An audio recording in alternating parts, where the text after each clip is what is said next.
Assalamualaikum warahmatullahi wabarakatuh.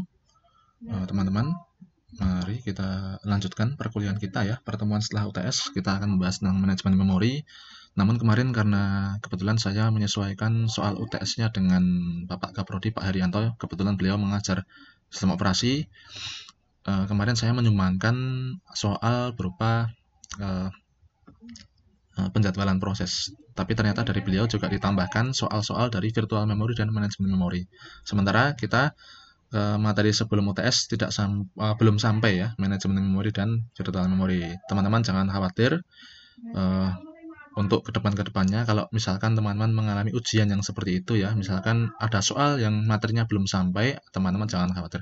Pasti setiap dosen memiliki kebijakan, beliau akan mempertimbangkan bahwa ya pasti umumnya ya, termasuk saya punya pertimbangan. Oh, ini materi ini belum keluar, tapi kemarin anak-anak sudah mengerjakan di soal UTS. Pasti ada pertimbangan dalam penilaian. Jadi teman-teman jangan khawatir, kerjakan saja untuk kedepannya. Jangan sampai ada soal-soal yang kosong ya. Dan saya terima kasih kepada teman-teman, khususnya kelas IFH ini dalam mengerjakan tugas selalu tertib dan semuanya mengerjakan tugas dan selalu uh, ya kompak ya. Jika saya bandingkan dengan kelas reguler, semoga di kelas-kelas yang lain juga bisa seperti ini. Dan saya berpesan kepada teman-teman, meskipun ini secara daring, teman-teman jangan bosan-bosan untuk mencari dari sumber-sumber yang lain pembelajaran tentang materi kita ya. Misalkan materi kita tentang sistem operasi mungkin hanya dari PPT, tapi teman-teman coba membuka YouTube atau membuka sumber yang lain, mungkin perlu melihat simulasinya atau bagaimana, sehingga teman-teman lebih memiliki gambaran. Jadi saya bebaskan Anda memperluas materi dari berbagai sumber ya. Oke, kita akan masuk ke materi berikutnya, yaitu materi manajemen memori. Jadi memori ini perlu di manajemen supaya komputer itu bisa menjalankan semua proses dengan efisien. Kalau kemarin ada penjadwalan proses, nah ini dari segi penjadwalan sudah baik misalkan, tapi perlu adanya manajemen memori supaya setiap space ruang kinerja setiap proses itu bisa dimaksimalkan dan komputer harapannya bisa dalam satu waktu menyelesaikan banyak proses. Nah, itu manajemen memori juga akan mendukung dalam kinerja prosesor ya untuk menyelesaikan tugas-tugas. Nah, manajemen memori ini dipengaruhi oleh memori utama atau physical memory yang lebih kita kenal dengan RAM, kemudian juga dipengaruhi oleh secondary storage atau hard disk atau mungkin flash disk ya atau SSD. Mengapa memori termasuk secondary storage itu juga berpengaruh? Karena kalau kita ya pengguna Windows itu menggunakan paging memory. Jadi paging memory ini akan mengalamatkan setiap program yang tidak cukup di load di memori utama atau di RAM, maka akan dimasukkan ke dalam swap memory ya yang kita sebut sebagai virtual memory. Jadi virtual memory itu ada di hard disk atau secondary storage yang dialokasikan sekian gigabyte khusus untuk swapping. Swapping ini apa? Jadi kalau misalkan program itu sedang berjalan memenuhi memori utama atau RAM, kemudian ada program lain, misalkan ada program lain yang akan dijalankan berikutnya, maka si memori utama ini harus melepas proses apa atau program apa sih di dalam RAM itu yang sedang idle, yang prioritas pengerjaannya masih nanti. Nah, itu akan dilepas ditaruh ke dalam swap memory atau virtual memory. Kemudian space yang ada pada RAM tadi diisi dengan proses yang akan dijalankan berikutnya. Jadi dari swap nanti, misalkan proses yang di CPU, proses yang di RAM itu sudah selesai, maka ketika user akan menjalankan program yang tadi, yang ditunda tadi, maka dari swap memory akan dipanggil kembali masuk ke dalam RAM. Jadi RAM itu adalah physical memory khusus untuk ruang khusus untuk melakukan menyelesaikan proses-proses ya. Begitu. Nah, Windows itu menggunakan paging untuk mengatur bagaimanakah program yang banyak itu dengan physical memory yang terbatas itu tetap bisa dilakukan. Ketika user ingin melakukan multitasking tapi RAM-nya terbatas, maka Windows menggunakan paging memory. Paging memory ini akan mengalamatkan si proses ya, dari program yang dijalankan user itu akan ditaruh di mana, di RAM mana atau di bagian swap memory mana, dan itu nanti akan silih berganti tergantung manakah proses yang sedang berjalan. Tergantung user menjalankan proses yang mana, nanti akan terjadi silih berganti swapping out atau paging out, paging in ya antara swap memori dengan RAM. Begitu ya, itu kurang lebih seperti itu.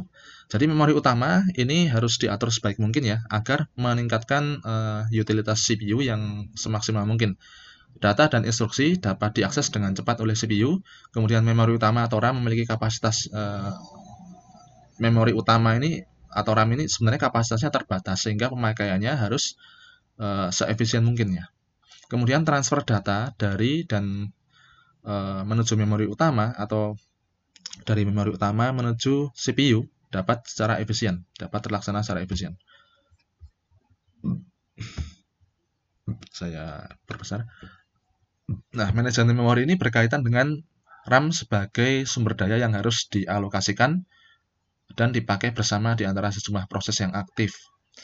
Nah, manajemen memori juga berkaitan dengan usaha agar pemrograman atau proses tidak dibatasi oleh kapasitas memori fisik yang terdapat pada sistem komputer.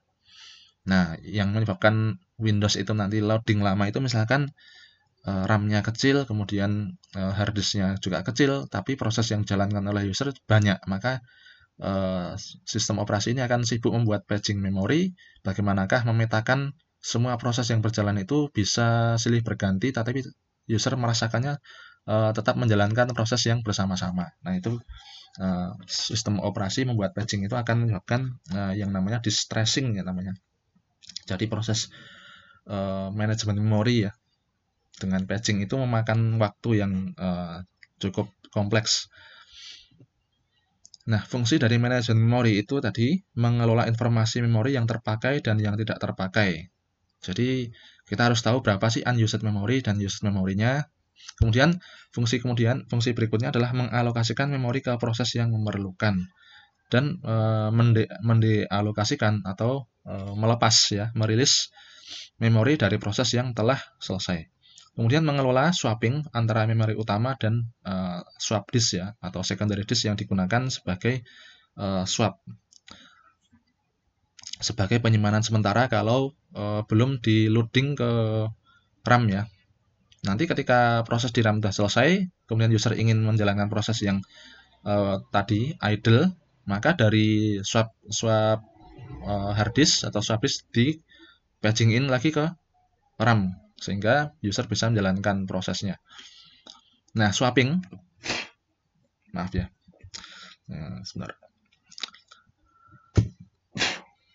Swapping ini adalah suatu proses yang dapat dialihkan sementara dari memori ke yang dimaksud memori ini adalah RAM ya ke satu tempat penyimpanan dan dapat dipanggil kembali ke memori jika akan melanjutkan eksekusi. Ini tergantung user bagaimana memanggilnya. Ya, dipanggil kembali itu namanya paging in. Kemudian kalau dari memori atau RAM ditempatkan di secondary storage, ditampung sementara di situ namanya paging out ya. Atau swap out atau swap in. Nah, manajemen memori berdasarkan keberadaan swapping ini ada dua ya, manajemen tanpa swapping dan manajemen dengan swapping ya. Ini manajemen tanpa swapping atau paging ya.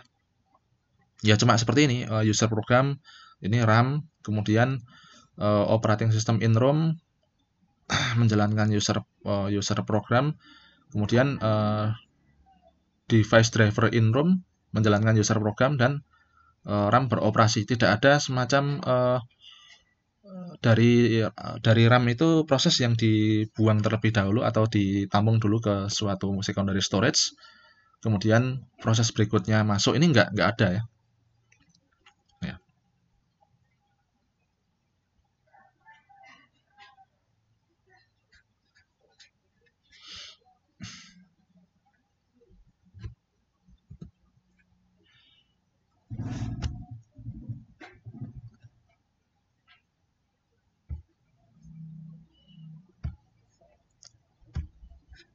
Ya, jadi ini ya, pada saat memori programming tanpa swapping, maka seluruh proses ini di-loadkan ke dalam memori ya.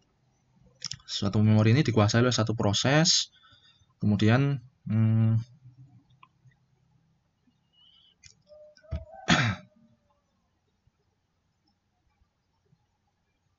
jadi program mengendalikan seluruh kendali mesin. Nah, karena hanya terdapat satu proses dan menguasai seluruh sistem, maka alokasi memori dilakukan secara berurutan. Jadi ya, cuma bisa dimasuki satu proses ya.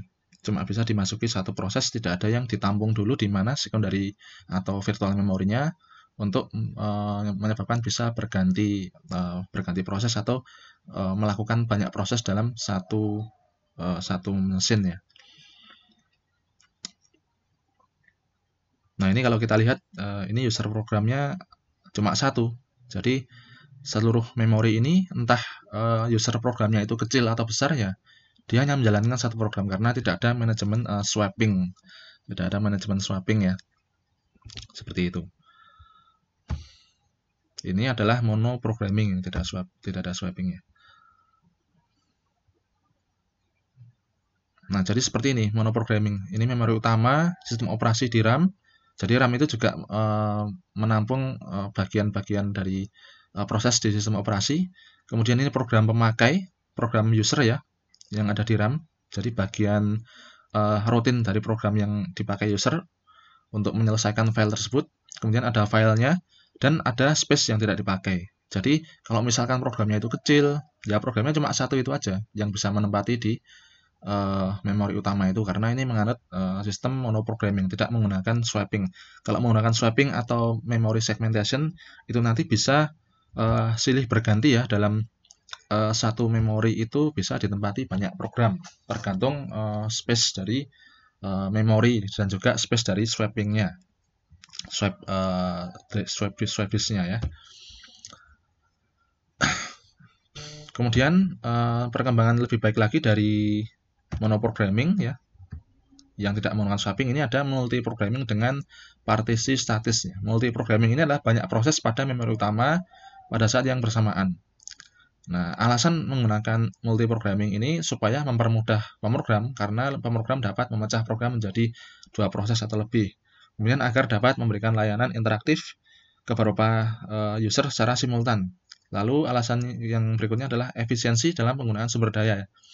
Dan kemudian eksekusi juga lebih murah jika proses besar dipecah menjadi beberapa proses kecil, tapi masih dengan partisi statis ya. Dan tujuan berikutnya adalah dapat mengerjakan sejumlah job secara simultan. Tadi sudah. Nah, maksudnya partisi statis ini bagaimana? Tadi monoprogramming, kemudian multiprogramming sudah lebih berkembang dari monoprogramming. Cuman partisinya masih statis. Dia tidak bisa menyesuaikan besaran programnya. Kalau misalkan program yang masuk itu lebih besar dari partisinya, ya berarti nggak akan masuk. Tapi kalau program yang akan diproses itu yang masuk itu lebih kecil dari besarnya atau space partisinya, maka bisa diproses. Ini memori dibagi menjadi sejumlah partisi tetap. Pada partisi tersebut, proses-proses ditempatkan atau dialokasikan. Nah, berdasarkan ukurannya, ini ada dua ya. Pemartisian dengan partisi berukuran sama. Ukuran semua partisi memori adalah sama ya. Sehingga beberapa proses yang ukurannya kurang atau sama dengan ukuran partisi dimasukkan ke sembarang partisi yang tersedia.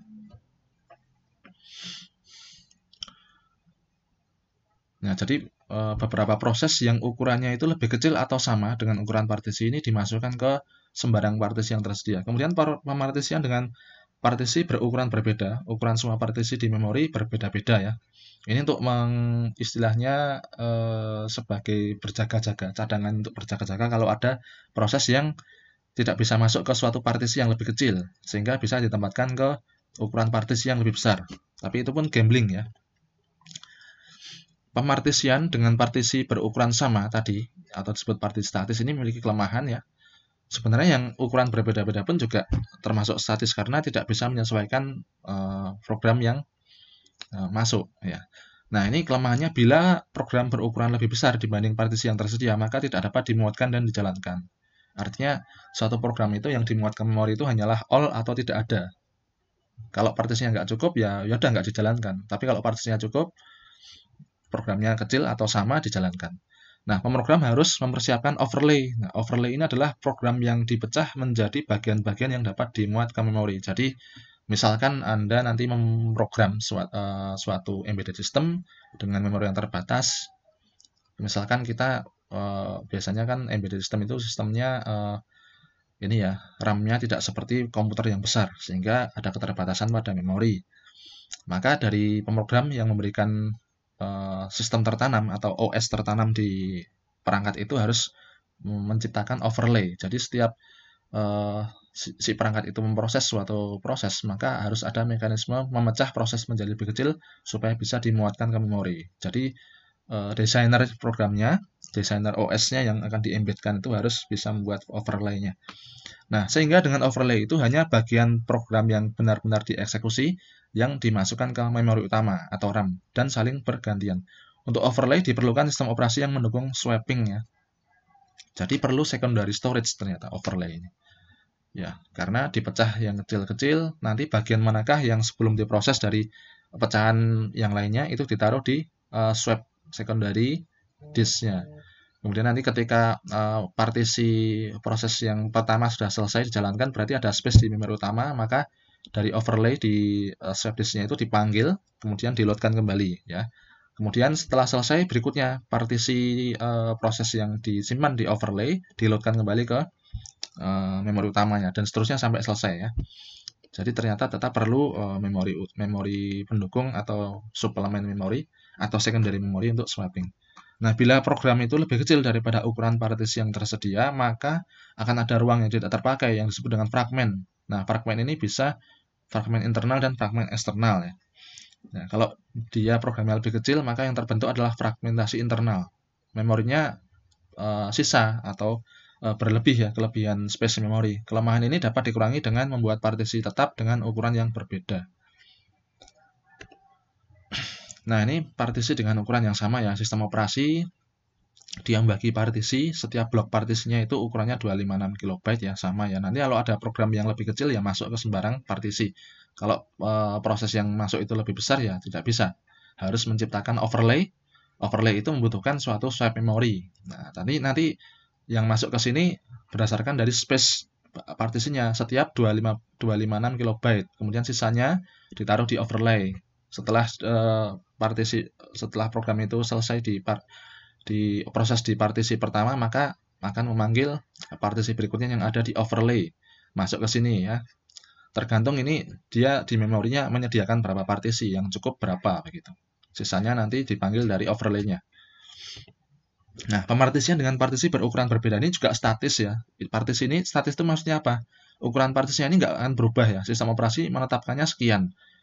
Nggak akan, misalkan ada proses yang, misalkan ditetapkan partisi sekian, kemudian ada proses yang masuk, prosesnya kecil-kecil, kemudian partisi ini menyempit supaya menyesuaikan dengan lebar prosesnya. Itu nggak seperti itu. Kalau seperti itu, partisinya menyesuaikan dengan lebar ukuran prosesnya, maka itu partisi dinamis ya.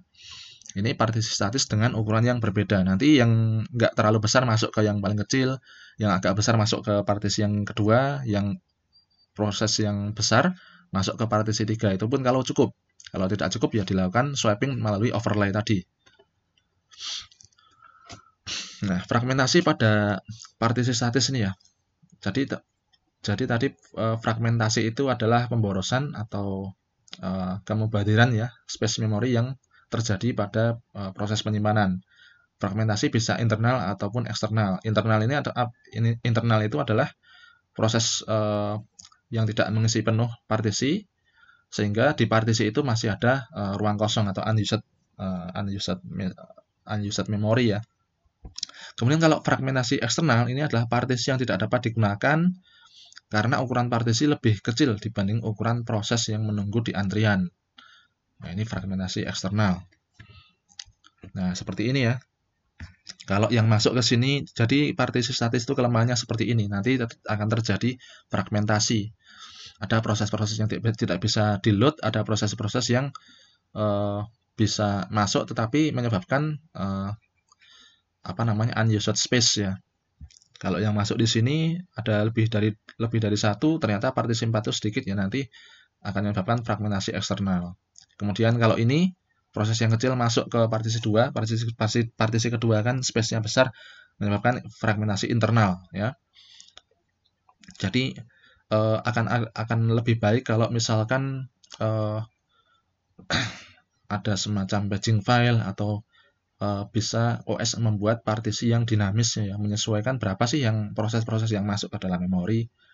Nah, supaya setiap partisi ini sudah memberikan ruang yang fix ya, yang menyesuaikan atau elastis menyesuaikan berapa besarnya dari proses yang membutuhkan partisi memori.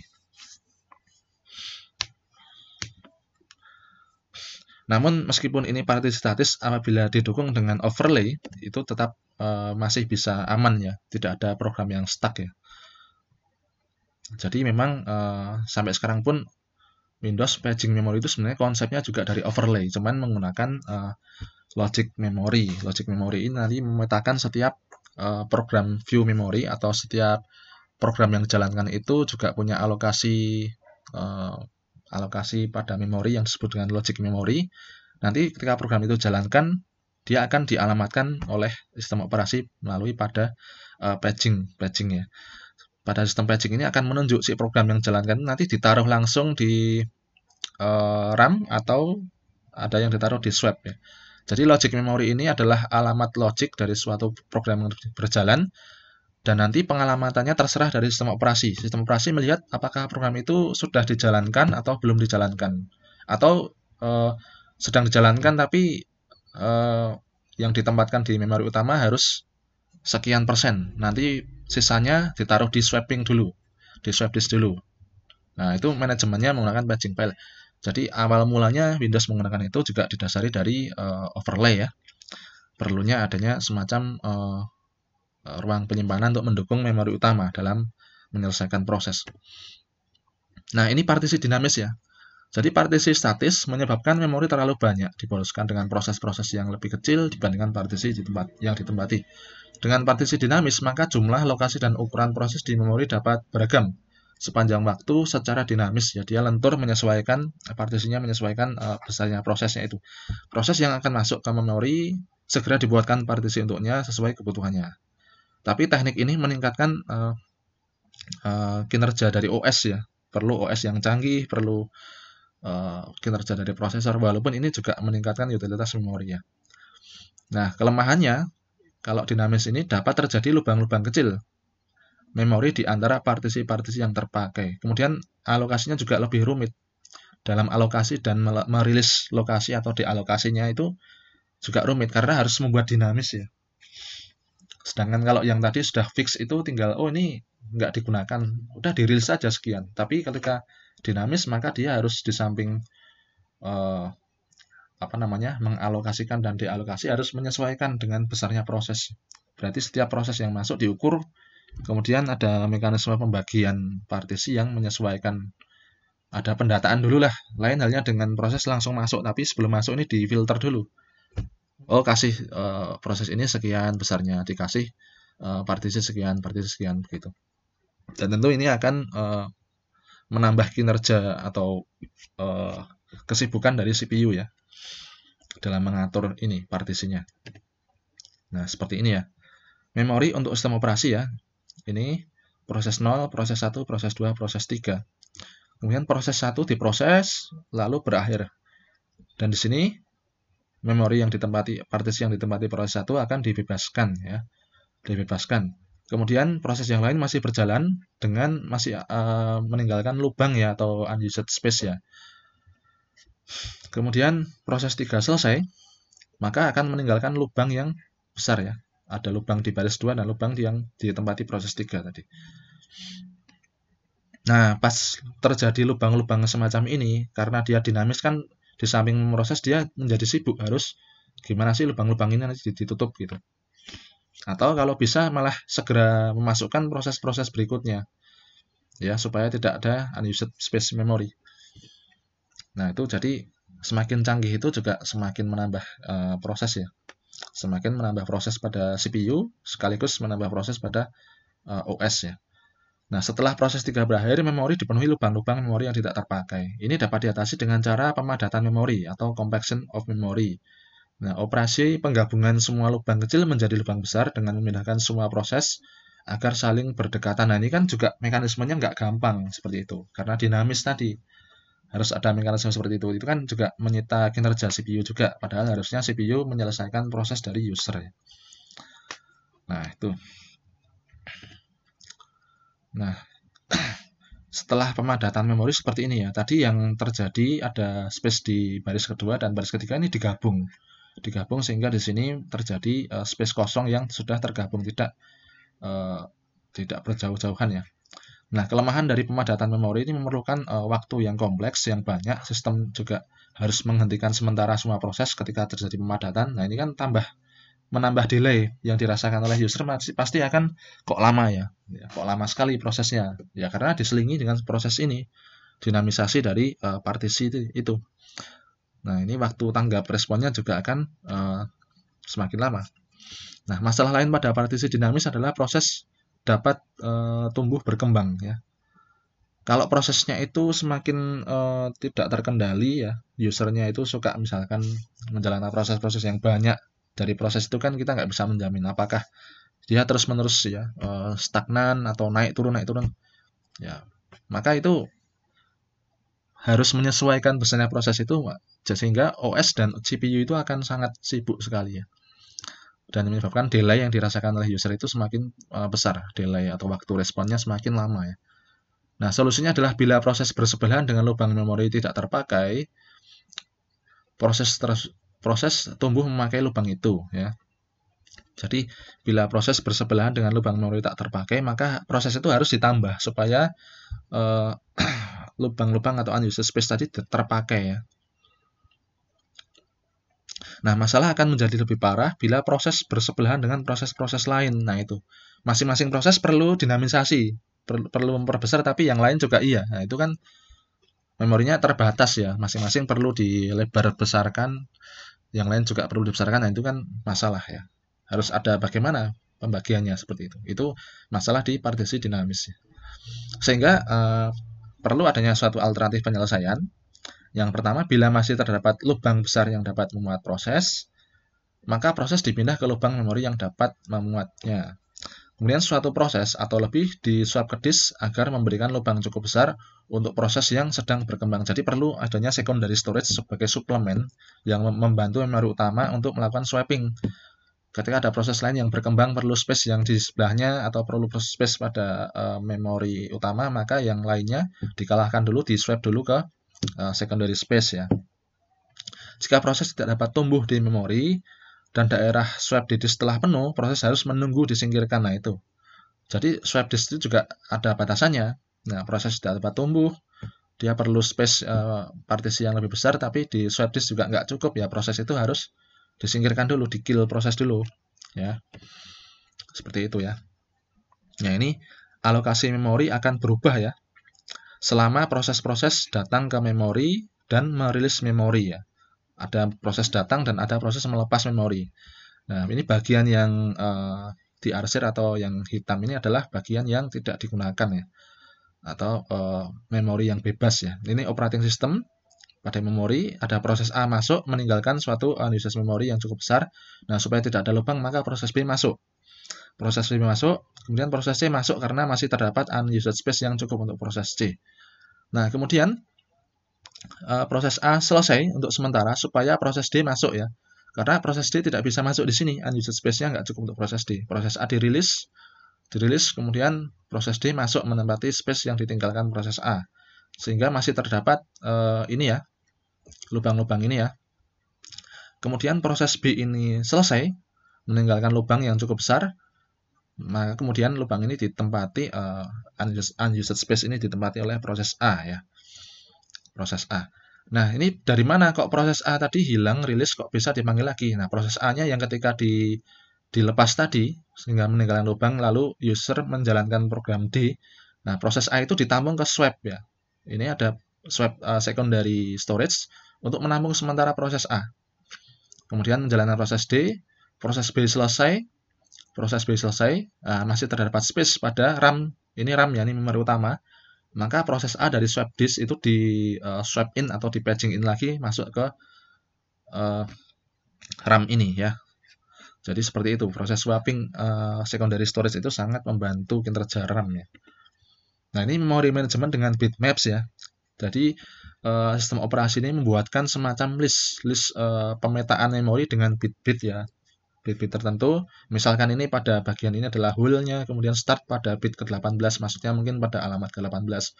Yang di start adalah dengan panjang 2, mungkin program itu menempati setiap space 2 kilobyte ya, bit-bit datanya. Seperti itu. Ini tergantung dari sistem operasinya, manajemennya seperti apa. Berarti dia membuat semacam list ya, yang memuat bit-bit untuk memetakan manajemen memori. Misalkan bits ini menunjuk ke memori pada alokasi sekian, maka dia ditempatkan, misalnya partisi yang tidak cukup ditempatkan pada bit yang ditunjuk oleh memori sekian, bit yang ditunjuk yang mengarah pada memori sekian. Kemudian misalkan ada proses lagi yang belum cukup, nah maka dia dialamatkan kemana? Misalnya dialamatkan ke secondary atau swap disk ya. Nah, informasi itu ada pada bitmaps-nya ini. Kemudian strategi alokasi memori ya. Alokasi itu harus mencari sekumpulan blok memori yang ukurannya mencukupi untuk memuat suatu proses. Nah, lubang yang kosong yang sama atau lebih besar dibandingkan ukuran memori yang diperlukan oleh prosesnya. Di mana lubang kosong yang sama atau lebih besar dibanding ukuran memori yang diperlukan oleh proses. Yang paling tidak ya sama atau lebih besar lah untuk bisa dimasuki proses begitu. Jadi alokasi memori harus memikirkan itu, minimal sama atau lebih besar. Ada beberapa strategi alokasi memori ya. Yang pertama adalah algoritma first fit ya. Ini dilakukan dengan mencari dari awal ya, pencarian mana sih space memori yang cukup dari awal, dan akan berhenti jika ditemukan lokasi pertama yang cukup besar untuk menempatkan proses tersebut ya. Contohnya ini ya, terdapat partisi kosong pada memori dengan urutan dan ukurannya seperti ini. Partisinya ini dari kiri yang paling pertama, partisi pertama ukurannya 4 kilobyte, partisi kedua 3 kilobyte, kemudian 2 kilobyte dan 6 kilobyte. Kemudian bila datang proses ya, data yang berisi proses berukuran 3 kilobyte, maka akan menempati langsung pada partisi yang pertama karena lebarnya 4 kilobyte.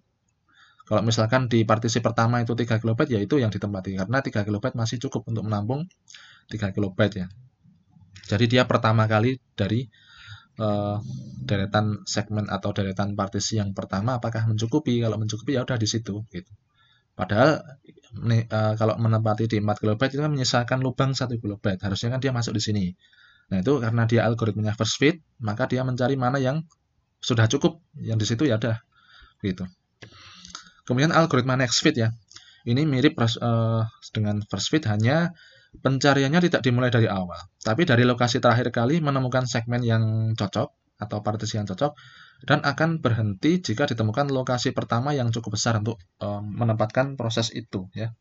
Misalkan tadi ukuran partisi dan urutannya seperti ini ya, partisi 1 4 kilobyte, kedua 3 kilobyte, partisi ketiga 2 kilobyte, seterusnya 6 kilobyte. Bila datang data proses yang berukuran 3 kilobyte, dan pencarian partisi dimulai dari urutan ketiga ya. Dari urutan ketiga. 1, 2, 3. Karena sebelumnya posisi terakhir pencarian di partisi kedua. Jadi nih ya, data proses ini menemukan lokasi segmen yang cocok. Itu pertama di partisi kedua. Kemudian dia akan melanjutkan pencarian berikutnya sampai menemukan space partisi yang mencukupi 3 kilobyte. Sehingga dari sini ya, dari ini 3 kilobyte biasanya, dia langsung menunjuk ke sini yang cocok sekian, tapi dia menggunakan algoritma next fit, masih terus lanjutkan ke partisi berikutnya, mana sih yang cukup, yang 6 kilobyte. Nah, dia ditempatkan di partisi 6 kilobyte.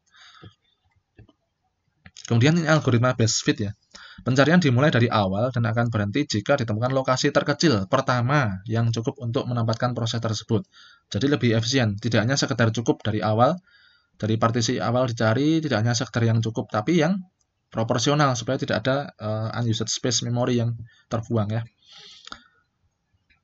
Nah, ini terdapat partisi kosong ya pada memori dengan urutan dan ukuran seperti ini, sama kayak tadi. Bila datang proses yang berukuran 3 kilobyte, maka dia akan menguji apakah di 4 kilobyte itu cukup, tapi ini ada memori terbuang. Lanjut lagi ke partisi berikutnya. Ini cukup dan tidak ada memori terbuang, maka dia akan menempati partisi yang kedua. Kemudian ini adalah algoritma worst fit ya. Ini pencarian dimulai dari awal dan akan berhenti jika ditemukan lokasi yang paling besar yang cukup untuk menempatkan proses tersebut. Ini disebut worst karena dia mencari space yang paling besar dan berakibat itu adanya unused space tadi. Nah, maka dia akan menempatkan pada yang space terbesar itu di partisi keempat ya, menyebabkan lubang-lubang yang lebih besar. Nah, ini contoh ya, nanti teman-teman coba ya. Kemudian ada juga sistem body ya. Sistem body ini sistem alokasi berdasarkan biner yang mencukupi ya. Nah, ini mengalokasikan memori berdasarkan kelipatan pangkat 2 biner ya. 2 pangkat berapa sampai tak terhingga. Pada sistem body semua ruang pada memori itu utuh ya, utuh. Bagian ini baru dibelah ya, dibelah menjadi 2 apabila ada data yang menempati ruang tersebut. Nanti kalau misalkan datanya itu sangat kecil ya, akan dibelah sampai ketemu ukuran memori yang 2 pangkat n kilobyte yang mencukupi proporsional untuk menempatkan proses itu ya. Proses pembelahannya biner ya. Nah, ini didasari dengan sistem biner. Bagaimana caranya? Yang pertama, didasari dengan sistem biner. Yang kedua, memory manager membuat list block sebesar ini, kelipatan 2 pangkat 0, 2 pangkat 1, 2 pangkat 2, dan seterusnya, sampai sebesar ukuran memori yang ada, ukuran memori utama atau RAM-nya. Mula-mula semua memori berstatus bebas ya, atau utuh ya. Setiap kali memerlukan proses, atau ada proses yang akan masuk, maka dialokasikan memori sebesar kelipatan 2 yang terdekat ya. Setiap kali proses itu membutuhkan suatu memori, maka si memori utama ini akan mengalokasikan memori sebesar kelipatan 2 yang paling mendekati ukuran dari proses yang akan menempati. Ya, paling tidak lebih besar, tapi nggak terlalu lebih besar banget. Tapi lebih besarnya tipis ya, yang paling mendekati, yang cukup ya. Misalnya prosesnya 100 kilobyte, maka akan ditempatkan pada memori partisi yang berukuran 128. Karena 128 itu kan 2 pangkat 7 kilobyte ya. Yang paling mendekati ya 128. Tidak akan ditempatkan pada partisi yang 256 karena akan memboroskan memori. Ya, setiap pengalokasian, maka setiap blok akan dilakukan pembagian badis ya, bagian badis berdasarkan biner tadi ya. Misalkan 1024 blok dibagi menjadi 512 ya. Oh, ini tadi belum langkah-langkah tadi ya, baru paradigmanya. Nah, ini langkah-langkah dari sistem body. Memori akan dialokasikan ya. Ketika memori akan dialokasikan, caranya cari slot memori yang cukup ya. Blok minimal 2 pangkat K yang lebih besar atau sama dengan memori yang diminta. Lebih besar sedikit, lebihnya sedikit lah. Tidak terlalu besar banget ya. Kemudian jika ditemukan, alokasikan itu ke proses ya. Proses itu ditempatkan ke blok yang lebarnya tadi yang paling mendekati, lebih besar dan mendekati ukuran proses. Jika tidak, maka bagi slot memori yang bebas menjadi 2. Jika tidak cukup ya, maka masih ada slot yang bebas kan. Nah, slot yang bebas itu dibagi menjadi 2, lalu dibagi menjadi 2 lagi sampai mendapatkan ukuran 2K ya, 2 pangkat K kilobyte yang lebih besar sedikit atau sama persis dengan ukuran proses. Nah, ketika memori dibebaskan, jika slot yang di sebelahnya juga kosong ya, maka digabungkan. Jadi misalkan ada di partisi lain tuh space memori yang kosong, kemudian sebelahnya itu dibebaskan, berarti kan sebelahnya juga kosong. Maka sama-sama kosong itu akan digabungkan menjadi satu blok partisi.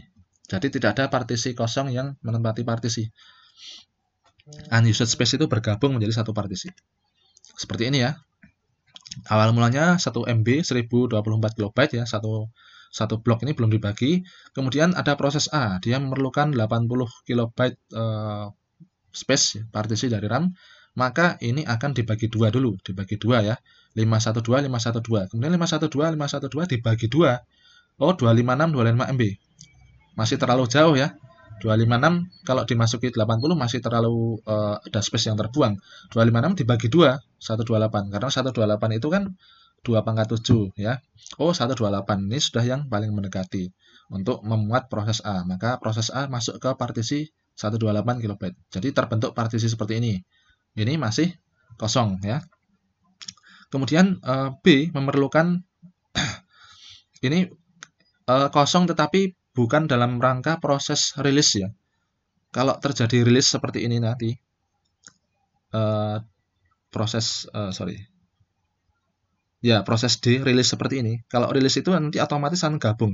Tapi ketika pembuatan partisi masih kosong, dia tidak akan bergabung ya. Jadi yang bergabung itu ketika ada proses rilis, ini kosong 128 64 kosong, D-nya dirilis, dilepas dari memori karena sudah selesai proses, maka ini akan bergabung menjadi space kosong 256 KB ya. Itu ya. Ini tidak bergabung karena tadi dibentuk, bukan dari rilis. Ini dibentuk karena ketika membagi yang ada proses yang kecil-kecil tadi. Jadi proses penggabungan itu ketika rilis, bukan ketika pembentukan partisi. Gitu. Nah, ini B, request memerlukan alokasi partisi 210 MB ya. 210 MB, maka dia langsung ditempatkan pada sebesar 2 pangkat K yang terdekat dengan 210, yaitu 256 MB ya, partisi yang ini, yang sudah dibagi tadi yang 256 MB. Kemudian C memerlukan 55 KB. Ya, C memerlukan 55 KB. Kalau ditempatkan di space ini 128 KB masih terlalu besar. Banyak yang terbuang. Oh, di partisi dibagi 2. Dibagi 2 menjadi 64 ya. 64 bisa memuat 55 KB tanpa terlalu banyak unused space-nya. Unused space-nya cuma 64 KB ya. Kemudian masih punya space memory ini 64 KB ya. Kemudian proses A ini selesai. Ya, proses A dibebaskan, memori pada proses A dibebaskan, masih menyisakan proses C dan proses B. Kemudian D ini memerlukan 45 KB. 45 KB. Nah, karena di sini yang terdekat adalah space dari 128 KB bekas dari proses A, maka ini yang dibagi 2 ya. D tidak ditempatkan di sini, tapi ditempatkan di sini. D menempati bekas dari alokasi proses A, yaitu 128 dibagi 2, 64 ya. Maka D menempati partisi yang 64 KB ya. Kemudian proses C ini selesai ya. Nah, proses C ini selesai karena sebelahnya proses C itu ada 64 KB. Ini prosesnya rilis, artinya prosesnya sudah selesai ya, dirilis, dibebaskan memorinya. Maka akan bergabung 64 KB dengan bekas proses dari C ini. Ya, bergabung seperti ini. Ini tidak bergabung karena tidak ada proses rilis dari ini ya. Tadi waktu yang dirilis itu ini, maka yang ini bergabung dengan yang ini.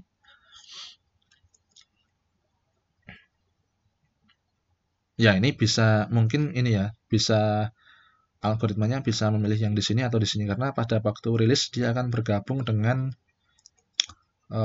space di dekatnya ya. Bisa di sini atau di sini. Oke. Setelah rilis C, nah proses D berakhir ya, proses D berakhir, maka ini karena terbentuk space seperti ini, maka space itu akan digabungkan ya. Proses rilis D akan menyebabkan space yang ini 128, 64 dan bekasnya D bergabung.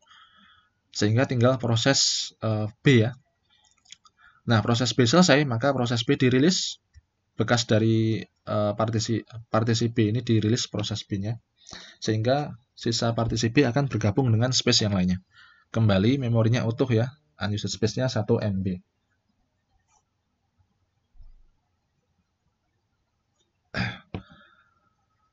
Oke, kita lanjut. Nah, ini contohnya seperti ini ya. Nanti teman-teman coba ya dalam latihannya ya. Nah, virtual memory dan overlay. Tadi overlay sudah disinggung di awal nih. Ya. Jadi virtual memory dan overlay ya mirip-mirip tapi mungkin ada perbedaannya. Virtual memory identik dengan paging ya dan juga logic memory. Kalau overlay tidak, overlay langsung men-swap dari memori utama. Nah, program yang dijalankan harus dimuat di memori utama ya, atau RAM ya. Masalah muncul ketika program itu atau proses yang dijalankan di RAM itu lebih besar dibandingkan ukuran RAM yang tersedia. Sehingga solusinya adalah overlay atau virtual memory. Nah, overlay ini adalah proses-proses itu dipecah menjadi bagian-bagian yang dapat dimuat memori. Overlay yang belum diperlukan, nah pecahan-pecahan dari program yang dimuat di memori tadi yang sedang idle, belum dijalankan ya, tidak sedang dieksekusi, ini disimpan di disk atau di secondary disk atau di swap disk ya. Overlay ini dimuatkan ke memori begitu diperlukan. Ya. Kemudian setelah disimpan, maka ketika dipanggil oleh user, maka program overlay itu atau yang partisi proses yang disimpan tadi harus di-load dimuatkan ke RAM ya. Sampai overlay yang terakhir selesai diproses di RAM sehingga program selesai. Kemudian ini virtual memory ya. Kalau virtual memory ini ya lebih kompleks dari sekedar overlaying menggunakan swap disk ya. Ada semacam tambahannya yang lebih kompleks ya. Nah, virtual memory adalah atau memori maya ini adalah kemampuan mengalamati ruang memori melebihi memori utama. Jadi ada pengalamatan, ada pagingnya. Nah, paging itu dibuat oleh sistem operasi ya. Kemampuan mengalamati ruang memori melebihi memori utama yang tersedia. Ya, itu disebut dengan logic memory ya. Logic memory itu adalah gabungan dari swap disk atau virtual memory dengan memori utama. Nanti pengalamannya menggunakan paging. Ketika program itu berjalan di memori utama, maka program yang lainnya otomatis akan dialamatkan, sisanya itu dialamatkan ke swap disk ya.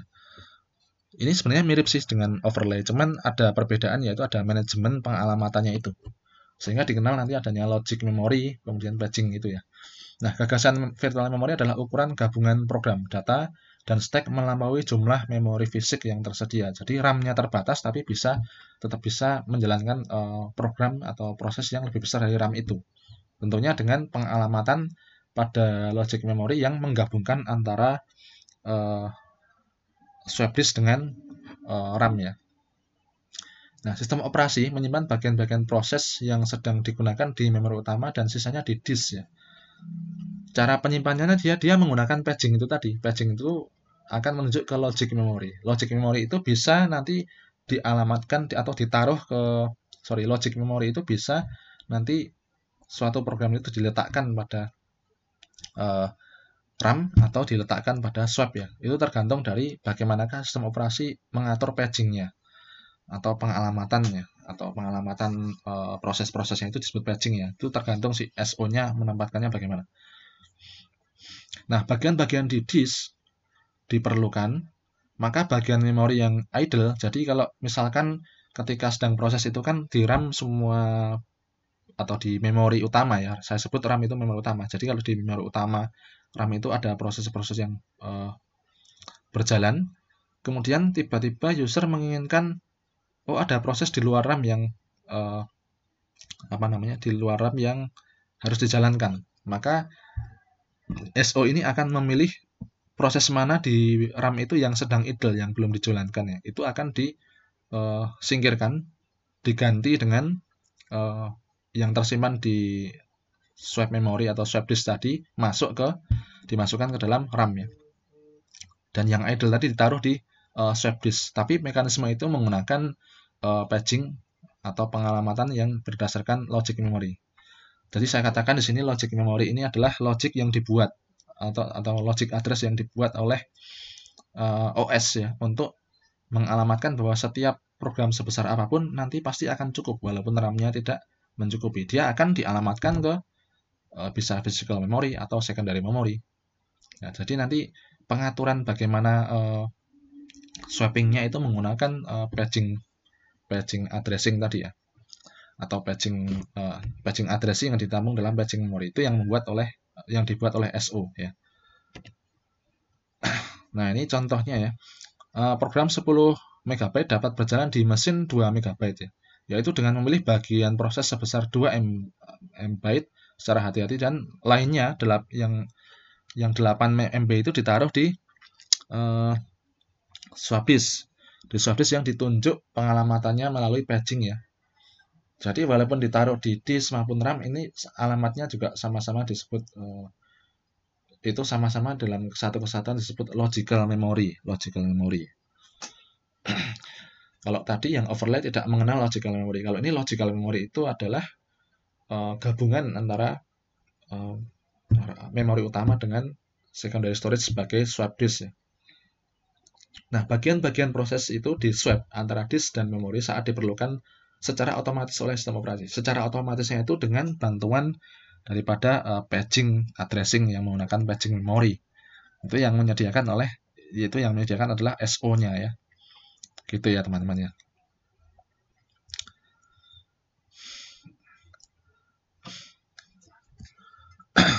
Jadi ini misalkan bagian sini adalah memori utama, bagian sini adalah disk yang besar, dan di sini ada paging file atau paging memorinya. Maka ketika suatu program berjalan di memori utama ini memerlukan program yang lain, maka si paging address ini akan menunjuk program manakah sih yang ada di swap itu yang harus dipanggil ke memori. Ketika dipanggil, maka memori utama akan membebaskan proses yang sedang idle, yang belum dibutuhkan. Ya, ketika dibebaskan, yang dari swap disk itu masuk ke memori utama, yang dari memori utama diganti atau di swap ke swap disk ya, ke secondary storage ya.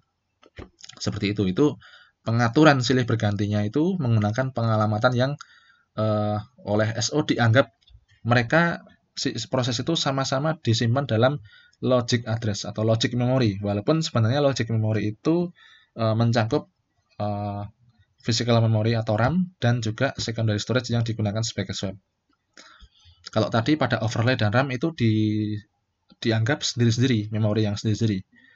Tapi di dalam virtual memory, RAM dan swap disk itu menjadi satu yang disebut dengan logic memory. Dan proses pertukaran swappingnya menggunakan paging memory ya. Paging addressing pada memori yang disediakan oleh OS.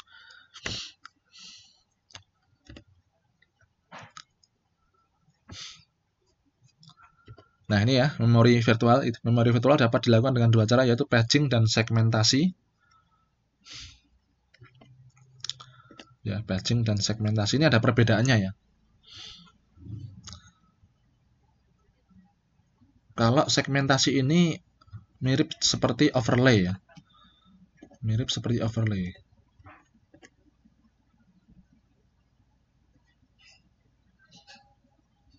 Ya, mungkin agak berbeda ini. Mungkin PPT ini disusun dari sumber yang berbeda ya. Jadi kalau Windows itu dia virtual memorinya menggunakan paging memory. Kalau kita tadi membaca di sini penjelasan overlay itu mirip seperti segmentasi ya di sini, tapi di slide berikutnya virtual memory ini bisa menggunakan paging maupun segmentasi. Padahal kalau saya melihat, dari beberapa literatur itu saya melihat segmentasi itu tidak menggunakan paging memory, dan tidak mengenal logic memory ya. Sedangkan paging ini mengenal logic memory, dan inilah yang lebih mendekati dengan konsep virtual memory. Ini yang dipakai oleh Windows. Nah, sedangkan segmentasi ini lebih mirip dengan overlay tadi. Prinsipnya pada segmentasi itu memori utama itu dibagi-bagi dalam partisi-partisi tertentu. Kemudian setiap program yang dijalankan itu akan masuk ke dalam RAM ya. Ketika program itu dijalankan oleh user itu akan masuk ke dalam RAM. Dan kemudian kalau user menginginkan program yang lain berjalan, maka RAM ini harus memilih proses mana yang di dalamnya itu sedang idle, maka itu dilempar ke secondary storage ya. Proses pelemparannya tidak menggunakan paging. Nah, kemudian proses yang akan dijalankan itu dia akan melihat space yang tadi dirilis oleh RAM itu cukup nggak untuk proses yang mau dijalankan. Kalau nggak cukup, maka proses yang akan dijalankan itu akan ditunda ya. Kalau tidak ada bagian program di RAM itu yang idle yang lain ya, yang bisa dirilis, maka kalau space yang disediakan di RAM itu tidak mencukupi untuk proses berikutnya, tidak akan dijalankan. Nah, kecuali ada proses yang lain yang idle, sehingga meninggalkan space yang cukup untuk proses yang akan masuk ke dalam RAM, maka proses akan berjalan. Jadi di dalam segmentasi ini menganut semacam paradigma bahwa program yang berjalan di RAM itu adalah program seluruhnya, atau mending nggak usah dijalankan sama sekali. Tidak bisa menjalankan program secara parsial. Ya, ini kalau yang segmentasi ya. Segmentasi. Malah ini kalau menurut saya kurang mengena pada konsep virtual memory kalau saya. Ini mungkin PPT ini diambil dari sumber yang literaturnya berbeda ya, mungkin ya. Karena yang segmentasi ini malah cenderung dia tidak menggunakan paging. Ya. Ya, kalau misalkan space dalam RAM itu tidak cukup, tidak akan dijalankan ya program itu ya. Maka yang terjadi pada swapping itu hanya proses-proses yang dirilis saja. Kalau yang di RAM itu masih belum cukup, sisa space yang dari proses yang idle tadi dirilis dipindah ke swap itu masih belum cukup untuk menjalankan proses berikutnya, maka proses berikutnya harus menunggu sampai proses di RAM itu selesai, sehingga didapatkan space yang dirilis itu cukup untuk proses berikutnya ya. Nah, proses rilisnya itu kalau belum selesai ya ditaruh di swap memory ya, itu yang segmentasi ya. Sedangkan paging ini dia berapapun besarnya program itu akan menempati suatu logic memory, dan logic memory ini nanti akan dikelola oleh OS untuk ditempatkan ya, ditempatkan pada physical memory dan swap disk yang disebut dengan virtual memory, dan nanti proses swappingnya itu akan menggunakan paging address memory yang akan dikelola oleh OS, sehingga user seolah-olah meskipun dengan RAM yang terbatas dia bisa menjalankan program yang ukurannya lebih besar dari RAM-nya. Ini menggunakan paging, sedangkan segmentasi tidak ya. Segmentasi tidak. Ini lebih mendekati konsep overlay, cuman overlay tadi ternyata malah lebih canggih ya. Jadi overlay itu malah mempartisi setiap proses supaya bisa masuk ke dalam RAM. Kalau ini tidak. Kalau yang saya baca ini segmentasi itu malah tidak. Segmentasi itu dia kalau rilis yang di RAM itu nggak cukup, ya proses berikutnya menunggu dulu sampai ada proses lain yang bisa dirilis, sehingga ada space pada RAM yang bisa memuat proses yang akan dilanjutkan.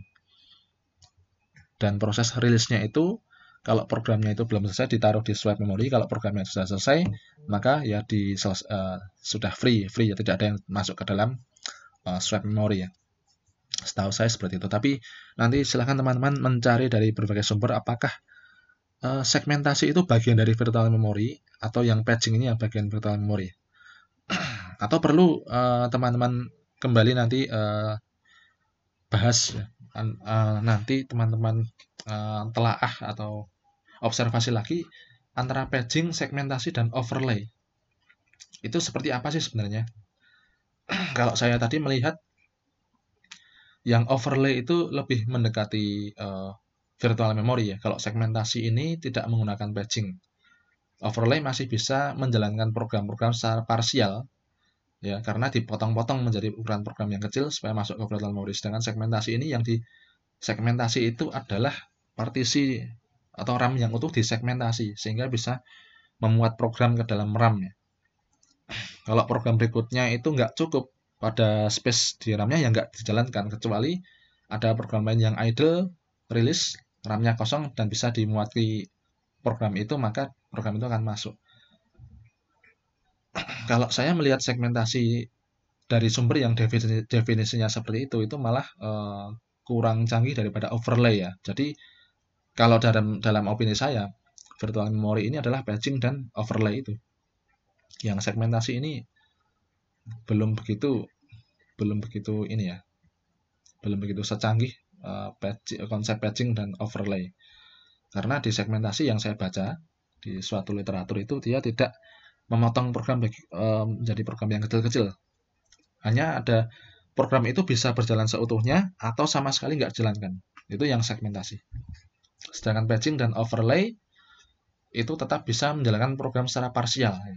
Paging bisa menjalankan program secara parsial karena dia menganut logical memory tadi dengan paging memory addressing yang dikelola oleh SO, sehingga bagian-bagian program yang tidak cukup itu akan dibagi-bagi ya, mana yang ditaruh di physical memory yang sedang berjalan, manakah sebagian yang ditunda dulu masuk ke dalam swap disk yang nanti sewaktu-waktu bisa dipanggil. Pemanggilannya menggunakan paging addressing tadi. Nah itu canggih ya, itu yang paging ya. Dan overlay tidak menggunakan paging, tapi dia bisa membuat RAM itu berjalan untuk menyelesaikan parsial proses. Kalau segmentasi malah tidak bisa proses yang parsial, hanya proses seutuhnya dijalankan atau tidak usah menjalankan proses sama sekali. Nah itu berdasarkan yang saya baca dari suatu literatur. Nanti teman-teman silahkan mungkin dari sumber yang lain mendapatkan penjelasan yang lebih baik ya, silahkan dicoba diobservasi ya. Paging, segmentasi, dan overlay itu sebenarnya bedanya gimana gitu. Nah ini tugas ya teman-teman ya. Ini silahkan saya bebaskan teman-teman boleh dengan praktek atau tidak dengan praktek atau mencari dari literatur manapun, silahkan dikerjakan ya, tugasnya individu. Kalau teman-teman misalkan dalam mengerjakan tugas memberikan penjelasan itu juga sambil demo ya boleh, saya perbolehkan. Tapi kalau misalkan mendapatkan dari literatur lain, Anda tulis dalam bahasa Anda sendiri untuk menyelesaikan tugas ini tidak apa-apa, boleh juga ya. Silahkan dikerjakan ya teman-teman ya. Mungkin ini pertemuan kita yang setelah UTS ya, tentang manajemen memori. Kita lanjutkan lagi minggu depan ya. Terima kasih atas perhatiannya. Wassalamualaikum warahmatullahi wabarakatuh.